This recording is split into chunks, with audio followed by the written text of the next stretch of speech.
95 миллиондай түштү. Адылбек Алешевич, Алмаз Акунжанович.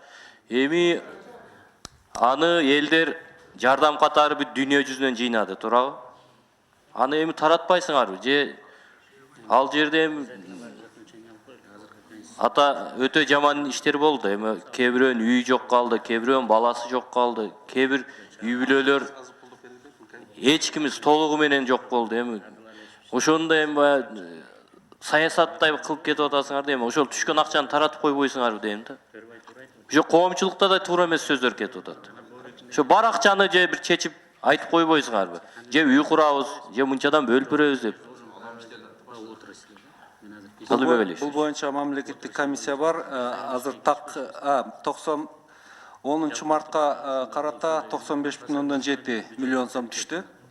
Бул эми ошол мамлекеттик комиссия карайт. Анын эми өзүнүн себептери бар. Мен уруксат болсо анан өзүнчө айтып берсем. Макул себептери болсо дейм, бат чечим алып чечип салбайсыздарбы дейм да. Бар акча болсо үй курасыңар, башка кыласыңар. Ал кишилерге кичине болсо да бая моралдык жактан жеңилдик болобу дейм да. Алар мындайча айтканда силердин акчаңарды да же бир неңерсе үмүт кылган жок.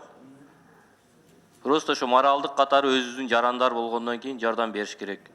Ал жагынан мына авиа ошол ким күнөөлүү болсо ошол жагы менен же айтылбай атат, ачыкчы.